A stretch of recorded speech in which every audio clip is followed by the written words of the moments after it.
before we talk about the elements that you were suggesting. Look, let's say if we go along with my proposed strategy of having a policy from the outside world, that is, of continuing the policy of maximum pressure on the regime, adding to the equation the listing of the IRGC as a terrorist organization that is still not existing in Europe, but would be an important element to further curtail the regime's ability to do harm, but also parallel to this, bring that element of maximum support, in which case it will give the Iranian people a decent chance of succeeding.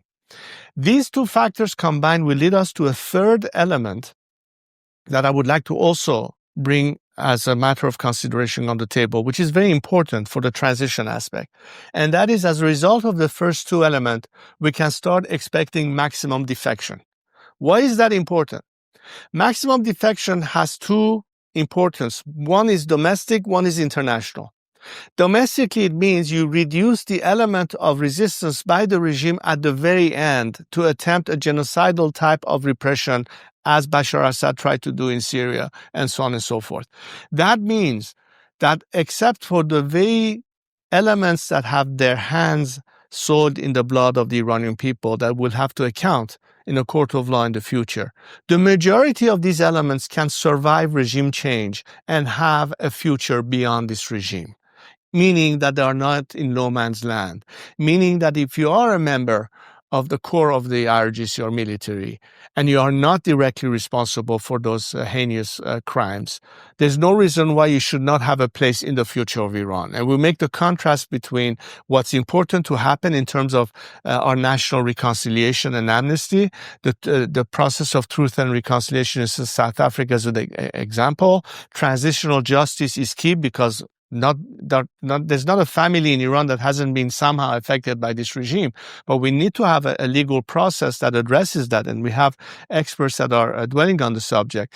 All of this to say that we're trying to make the smoothest transition possible and the least costly to the nation, with an option at the end. So you don't have a failed state. You actually have an element that brings about immediate stability, but also provides for the country's restarting of its economy. So in that sense, it's of mutual benefit to anyone assisting us in that process, because a stable Iran, a free Iran, will be able to relieve all the concerns that will, A, force certain governments to take action in the case of the civilizational existential threat that Israel has against this regime and its nuclear menace, for instance, or for the U.S. to come and say, do we still have to be the world policeman and send our fleets to guard and protect and stabilize an area where Iran will be able to do that together with our friends in the region, mind you, together with the Israelis, together with the Saudis, together with the rest of the Persian Gulf countries,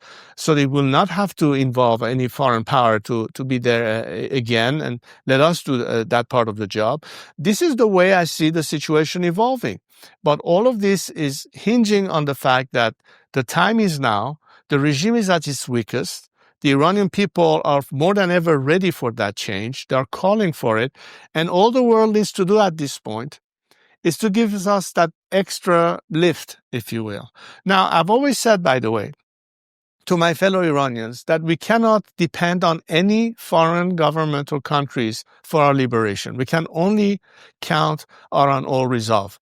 But it will be so much less costly to us if we did have the support, especially from the Western free world in that. And that's what the Iranian people are calling for. If you listen to what they are asking for, they said, we are not looking for your pity, but we want your partnership.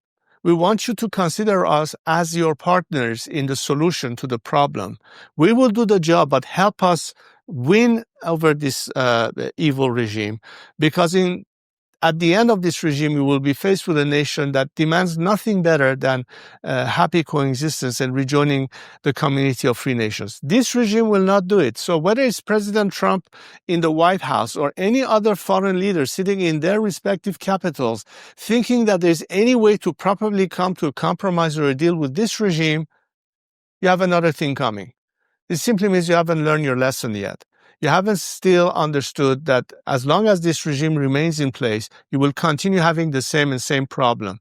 And by the way, if you say that, okay, as long as it's not a direct threat to us, that's all we're interested in, then basically you're adding insult to injury to the Iranian people. It will be a slap in their face. So don't give us this rhetoric of being for democracy and human rights, because if you are really truly dedicated to that aspect, what example of violation of human rights exists on the planet today worse than you have in Iran proper? So where is your rhetoric in action?